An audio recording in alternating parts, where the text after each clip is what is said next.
Assalamualaikum warahmatullahi wabarakatuh. Tabi pun, iya pun. Ya, apa kabar adik-adik semua? Kembali lagi ke channel saya Iqbal TV Virtual. Baik, kali ini kita akan melanjutkan pertemuan sesi pertama kemarin yang membahas tentang farmasi bahan alam mengenai aksi farmakologikalnya. Lalu kita akan membahas tentang bagaimana sih aplikasi dalam agromedicine ya. Ya, kalau mau berbicara tentang agromedicine tentunya kita tidak terlepas dari dunia pertanian, perkebunan ya kayak gitu ya. Tapi mudahnya dalam masyarakat ternyata semuanya itu bermanfaat di dalam kehidupan kita, bisa menjadi sebuah tanaman obat keluarga. Ya, tentunya ini familiar sekali. Jadi di dalam masing lingkungan itu, baik pertanian, perkebunan, masing-masing masyarakat bisa membuat halaman yang menjadi tanaman obat keluarga ya, semacam itu, sehingga dapat bermanfaat ketika ingin digunakan untuk menjaga kesehatannya, baik itu sebagai pemeliharaan maupun sebagai sesi terapi.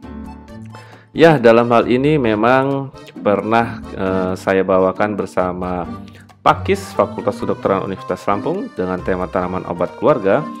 Namun kita akan mengulanginya ya, karena ini satu tema secara keseluruhan dan mengupas secara dalam konsep dan terapinya.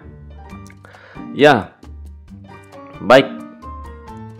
Di dalam dunia farmasi bahan alam kita tidak terlepas bahwa kita ini adalah makhluk ciptaan Sang Kuasa. Sang Kuasa berfirman bahwa Bismillahirrahmanirrahim, Huwallazi ja'ala lakumul arda zalulan famshu fi manakibiha wa kulu min rizqih wa ilaihin nusyur. Artinya, dialah yang menjadikan bumi untuk kamu yang mudah dijelajahi. Maka jelajahilah di segala penjurunya dan makanlah sebagian dari rezekinya. Dan hanya kepadanya lah kamu kembali setelah dibangkitkan. Adik-adik, terlepas dari seluruh kepercayaan seluruh agama yang kita anut, ya, saya tidak bermaksud untuk mengajak adik-adik ke dalam sesuatu keyakinan tertentu, tetapi di sini Sang Kuasa mengajak kita untuk menjadikan bumi adalah sebagai tempat untuk yang dijelajahi. Maka kita jelajahilah, kita wisata alam.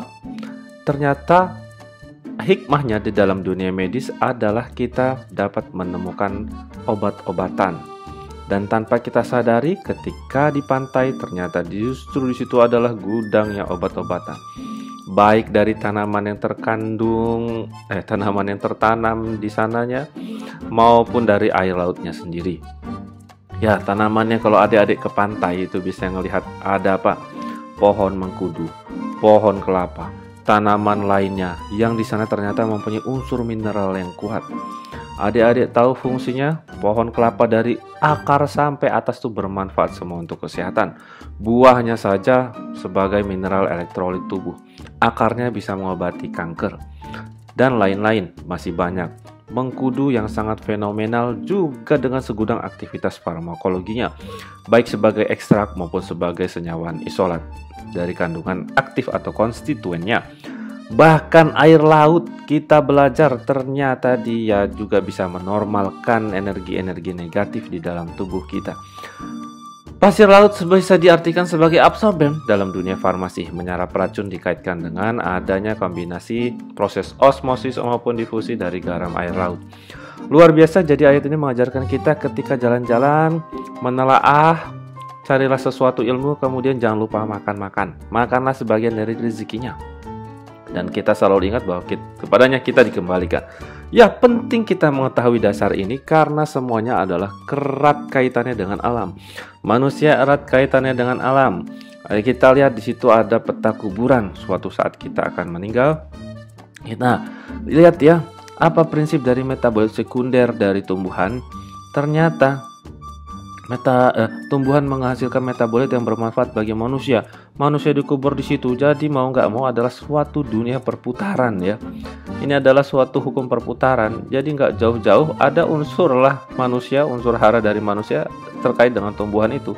Muter-muter menjadi suatu daur ya, bahwa sebenarnya kita itu adalah satu seperti itu, dengan perbedaan konversi di dunia ya, memasuki mekanisme-mekanisme yang sang kuasa telah ciptakan. Tak heran dalam dunia pengobatan herbal pun mengalami hukum perputaran, seperti layaknya di dalam dunia modern, dalam dunia teknologi. Apa yang dulunya jadul biasanya muncul lagi dalam bentuk yang berbeda. Yang seperti kita lihat di gambar adalah motor klasik, ternyata sekarang sudah menjadi motor klasik yang modern. Itulah yang terjadi tren dalam pengobatan sekarang. Oleh karenanya pengobatan herbal sekarang cenderung tidak melulu ke senyawaan tunggal, tetapi juga masih dalam bentuk ekstrak atau masih banyak jamu yang beredar bukan senyawaan tunggal. Itu adalah prinsip pengobatan. Kalau dari sesi pertama itu banyak lebih ke senyawaan tunggal yang bisa nantinya digabungkan. Nah, tinggal nanti di mana kita meletakkan sisi pengobatan itu ada di mana. Nah, pada zaman dahulu juga dikenal adanya curare atau tubuh curare sebagai pelemas otot ya, yang awalnya ditemukan dari tumbuh-tumbuhan. Kemudian dia disintesis, dapat sintesis menjadi suatu senyawaan anestesi. Nah, ini adalah suatu perkembangan yang menuju ke arah dunia modern, bukan menuju ke suatu perputaran, tetapi tetap perputaran itu nanti akan terjadi ya. Apakah dia nanti akan digabungkan dengan suatu ekstraknya lagi kayak gitu untuk mendapatkan efek polarisasi yang tidak terlalu toksik seperti itu. Jadi tadi dikaitkan bahwa dalam dunia agromedicine tentunya tanaman obat keluarga dapat menjawab dari semua itu ya, dan tergantung dikhususkan untuk apa tujuan pengobatannya. Memang pada hakikatnya toga adalah tanaman yang berkhasiat yang ditanam di lahan pekarangan yang dikelola oleh keluarga dengan tujuan untuk pengobatan ya. Kemudian salah satu fungsi toga adalah untuk mendekatkan tanaman obat kepada upaya kesehatan yang meliputi upaya preventif, promotif, kuratif, dan upaya paliatif atau sebagai upaya holistik dalam penyembuhan kesehatan. Jadi kita harus mengetahui pada tahapan mana kita menggunakan herbal itu dalam pengobatan. Apakah sebagai upaya preventif, upaya promotif, atau upaya kuratif, atau upaya paliatif secara holistik.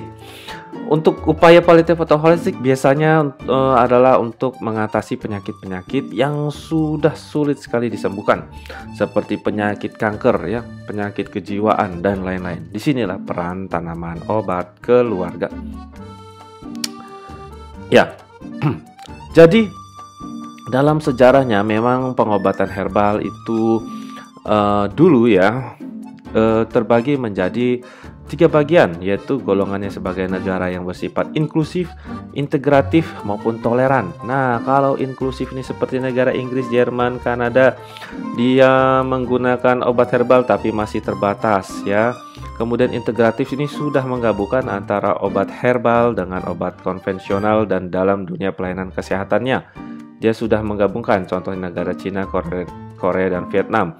Kalau negara inklusif tadi belum banyak menggunakan dalam sistem pelayanan kesehatannya. Kemudian mana negara toleran adalah masih setengah-setengah ya, atau dia tetap mengakui adanya obat tradisional tapi belum juga digunakan secara integratif di dalam pelayanan kesehatannya. Namun yang terjadi di dalam abad kedua abad sekarang ya, maksudnya tahun 2021 ini hampir kalau kita amati di seluruh dunia, pengobatan herbal ini hampir negara-negara itu menyadari bahwa pentingnya ikut juga dalam sistem pelayanan kesehatan sehingga menuju ke arah integratif, dan Indonesia salah satunya sudah juga mengikuti ya, namun tidak menyeluruh. Contohnya ada di Bali. Sehingga outline yang akan kita bicarakan itu adalah meliputi potret pelayanan kesehatan, sebuah harapan tersimpan, kemudian bagaimana penyakit dari variasi perspektif penyembuhan, herbal sebagai warisan dunia, dan mereka yang berkhasiat. Baik, sebagai potret pelayanan kesehatan, tentunya memandang sesuatu jika diumpamakan sebagai suatu pandang kamera, kita bisa memperbesar, mengecil dari sudut pandang yang berbeda.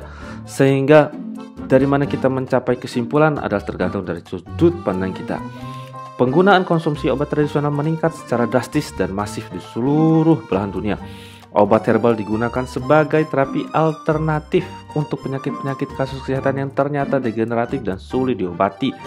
Nah, selain sebagai terapi alternatif, diperkirakan sekitar lebih dari 4 triliun orang, baik di negara maju maupun negara berkembang, menggunakan obat tradisional sebagai sumber utama pelayanan kesehatan sebagai bagian dari apa? Ternyata kultur komunitas mereka. Baik itu di Eropa, di Cina, di Indonesia, sekarang banyak lebih kepada dijadikan sebagai kultur komunitas. Ini adalah suatu harapan yang tersimpan dengan adanya pengobatan herbal sebagai terapi komplementer ataupun nantinya sebagai terapi utama, karena pengobatan dengan obat konvensional akan sangat sulit dicari keamanannya dan keefektifannya terkadang sering dipertanyakan sekarang ya, kecuali untuk mendapatkan aksi yang cepat. Sehingga dengan kondisi yang sekarang, apalagi di negara kita, kondisi pelayanan kesehatan terkadang masih belum sempurna ya. Terkait dengan ini, pemerintah juga sudah berupaya untuk menyempurnakannya dengan adanya BPJS Kesehatan. Namun potret-potret yang terjadi seperti yang ada di dalam gambar, antrian seperti ini menjadikan masyarakat malah justru nambah sakit, apalagi di zaman corona ini. Sehingga antrian ini akan menciptakan sebuah kerumunan.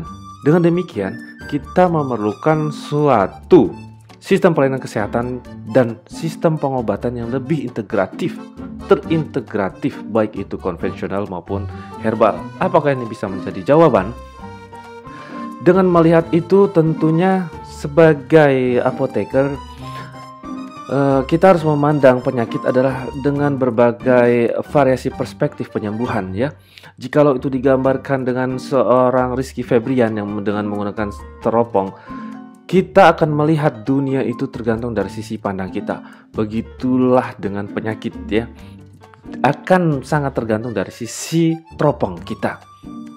Ya, dengan mirisnya kondisi-kondisi sekarang, ada yang menderita sakit jantung, diabetes, kolesterol, hemoroid, stroke, kanker, COVID-19 ya, yang ternyata saya juga kena.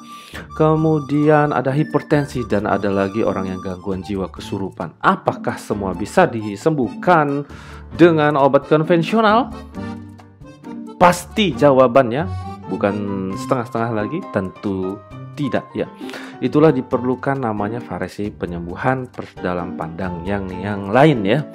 Apakah COVID-19 hanya dibutuhkan penyembuhan menggunakan obat-obat yang ada? Ternyata tidak juga ketika saya persis mengalaminya kemarin ya.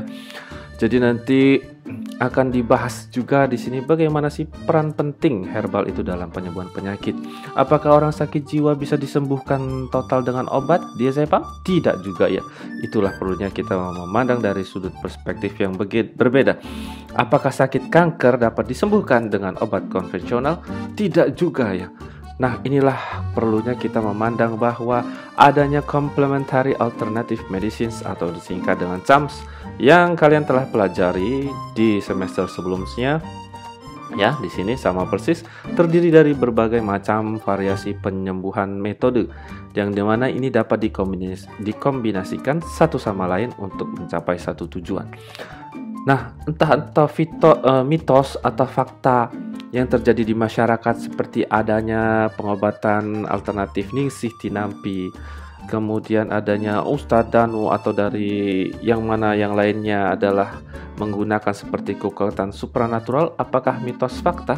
Ternyata tidak juga ya. Semua bisa dijelaskan dengan suatu konsep energi. Apalagi dengan menggunakan konsep energi cakra dan aura. Bahwa tubuh manusia itu terdiri dari cakra dan aura yang mempunyai letak yang berbeda sesuai dengan kondisi yang berbeda, seperti yang ada di dalam gambar, yang dimana akan mempengaruhi sirkulasi dari sistem tubuh kita. Ya, itu juga yang terjadi di saya ketika COVID-19. Jadi kita mengalami hal yang kompleks. Nah, jangan mau kalah kita dengan area perdukunan yang telah lama menggunakan tumbuh-tumbuhan ya. Kita sebagai apoteker harus memahami tumbuhan dengan baik, maupun itu tumbuhan dan obat-obat modern. Sehingga sebenarnya peramalan terhadap perkembangan penyakit bisa diramalkan dengan apa yang kita lihat dari tubuh dipandang sebagai energi yang utuh atau hanya sebagai organ tubuh. Ya, kembali lagi kita ingatkan bahwa seperti dalam pengobatan CAM itu ada homeopatik remedies ya. Ini tidak perlu dijelaskan secara detail, ada di Iqbal TV virtual di mana homeopati bekerja untuk menstimulasi kekuatan dari tubuh itu sehingga bisa menyembuhkan diri sendiri. Kemudian dikenal adanya anthroposophical medicines yang memandang tubuh sebagai bagian-bagian dari psikal, etheric, emosional maupun mental dan dikaitkan dengan organ juga. Ini juga sudah ada. Jadi memang ini adalah pendapat para ahli ya, yang ternyata juga seorang bukan yang lulusan sederhana, tetapi lulusan apoteker, lulusan dokter yang mempelajari seperti ini ya, sehingga juga dikaitkan sekarang dengan teori-teori pengobatan Cina. Dalam akupunkturnya ada teori 5 unsur yang sudah juga kita pelajari secara singkat di channel saya, yang ternyata semua ini saling berhubungan, bahwa antara unsur logam, tanah, api, kayu, air bisa mempengaruhi kesehatan kita, apalagi emosi tubuh kita. Inilah yang terjadi dalam pengobatan alternatif, yaitu adanya Ustadz Danu dengan doa dia bisa menyembuhkan penyakit non medis yang mengarah ke arah penyakit medis. Jadi penyakit medis tidak hanya disebabkan oleh penyakit bakteri infeksi gitu saja, tapi juga penyakit medis bisa diawali dari penyakit non medis ya, sehingga doa pun bisa menyembuhkan.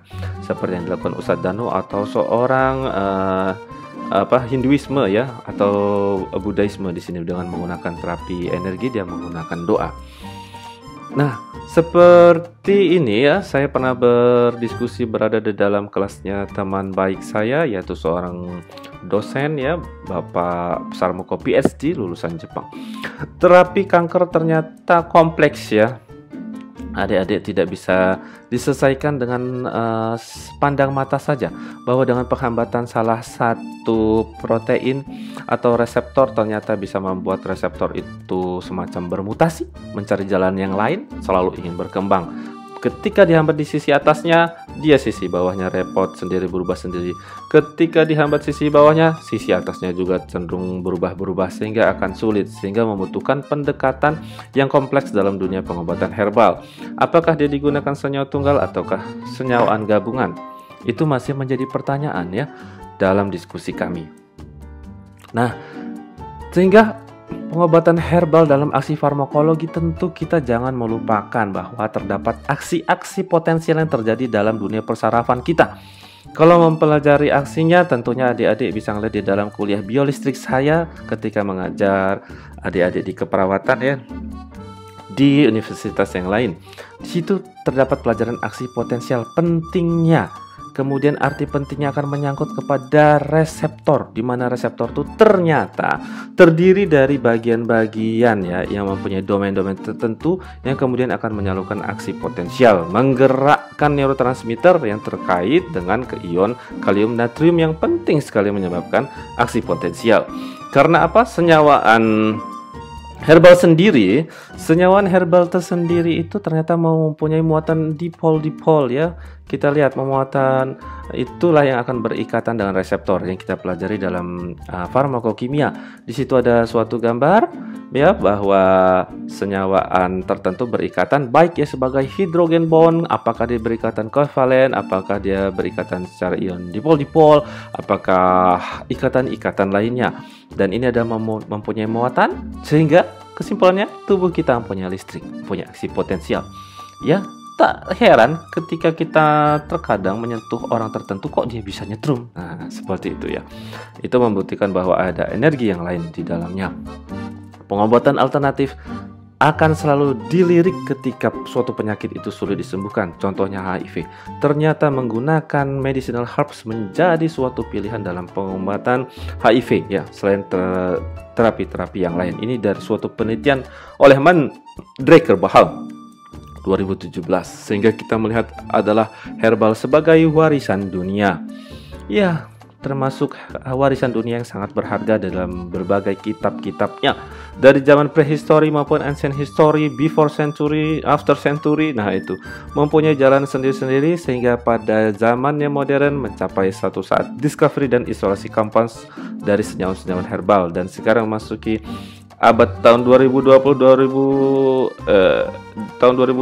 century menggunakan obat-obat yang inovatif yang menggunakan teknologi. Ini adalah suatu perkembangan obat. Di Indonesia sendiri dari sejarahnya ternyata ada daerah-daerah tertentu yang mempunyai harta tersimpan berupa kitab-kitab herbal yang luar biasa, ya, yang mungkin ternyata bisa mengobati penyakit-penyakit yang tidak bisa disembuhkan sekarang, sehingga kita mempunyai kekayaan budaya yang diwariskan nenek moyang kita. Ya, salah satunya nanti ada di resep di dalam slide ini. Kita dalam mempelajari farmasi bahan alam, dalam mempelajari aksi farmakologisnya, jangan melupakan bahwa jenis obat herbal terdiri dari banyak sediaan, ya, baik itu teh, dekok, kemudian infusa, itu jus, sirup, tinktur, ekstrak. Mana yang lebih efektif perlu dibaca lebih lanjut, perlu penelitian lebih lanjut, dan dirasa mana yang lebih cepat maupun efektif juga bisa kita rasakan langsung, ya. Terkadang malah justru dengan pengobatan yang dengan waktu yang relatif lama justru dia efektif. Nah, tapi kan kita maunya cepat kayak gitu. Disitulah butuh penelitian. Ini adalah cara membuat satu sediaan, ya, misalnya serbuk sambiloto, di mana nanti kita pelajari di kemarin, ya, secara virtual, dikeringkan, proses pengeringan, ya, kayak gitu, kemudian diangin-anginkan. Kita perhatikan waktu suhu penyimpanannya, jangan terlalu kering karena akan merusak dari kandungannya. Kemudian ini adalah cara membuat ramuan sejenis, ya, dari serbuk jahe merah. Ada juga yang menggunakan pemanasan menggunakan kompor, ya, sehingga bisa menjadikan dia sebagai serbuk. Tentunya diiris-iris, dirajang, disaring, kita akan mengalami proses itu, ya, sehingga diproduksi jadi serbuk dan bisa dijadikan sebuah konsumsi maupun sebuah usaha. Nah, dua tumbuhan itu tadi, sambiloto, jahe merah, ternyata sangat berguna sekali dalam pengobatan COVID-19. Adik-adik, jangan lupa dalam mempelajari farmasi bahan alam, ya, ada pembagian kalau di Indonesia, ya, yaitu obat herbal itu kan taunya herbal, ya, padahal sudah digolongkan untuk terapi-terapinya. Ada yang sebagai logo jamu, ya, logo obat herbal tersandar, itu logo-logonya, kemudian fitofarmaka, atau secara umum adalah menjadi 3 bagian: jamu, obat herbal tersandar, dan fitofarmaka. Contoh logonya ada itu, ya. Jadi kalau kita membeli, pastikan, oh, ini golongannya ini apa, sampai di mana, apa bedanya, yaitu lebih kepada nanti adalah tingkat keamanan, tingkat khasiatnya, ya. Kalau jamu kan lebih kepada empiris, kemudian meningkat ke obat herbal terstandar, dia nanti lebih ke penelitiannya, lebih ke prakliniknya. Kemudian fitofarmaka nanti sudah di penelitian uji klinisnya. Nah, itulah yang membedakan untuk pertanggungjawaban dalam pengawasan obat oleh BPOM.